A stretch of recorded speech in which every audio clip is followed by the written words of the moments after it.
আশা করছি তোমরা সবাই ভালো আছো। আমি আহমেদ আলী খান এবং তোমরা দেখছো তোমাদের নিজস্ব চ্যানেল ইন্ডিয়ান ফোর্স একাডেমি। টি আর্মির যে ভর্তি চলছিল আসামে, যারা যারা মাঠ পাস করেছো, মেডিকেল ফিট হয়েছো, তাদের লিখিত পরীক্ষার কোচিং ইন্ডিয়ান ফোর্স একাডেমিতে শুরু হয়ে গেছে। ব্যাচ ধীরে ধীরে এগোচ্ছে। যদি তোমরা আসতে চাইছো আমাদের সেন্টারে তাহলে যোগাযোগ করো হেল্পলাইন নাম্বারে।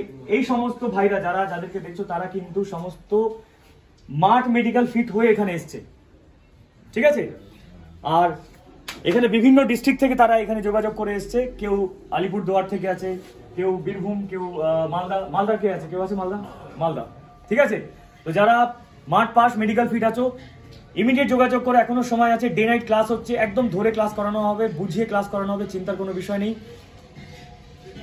যাদের ইচ্ছা আছে মনের মধ্যে যে আর্মি জয়েন করবে, ফৌজি হবে বা সেনাবাহিনীতে তোমার নিজের যোগদান দিতে চাইছো, তাহলে ইন্ডিয়ান ফোর্স একাডেমি হচ্ছে একদম সঠিক জায়গা। ইমিডিয়েট যোগাযোগ করো। জয় হিন্দ, জয় ভারত। ঠিক আছে।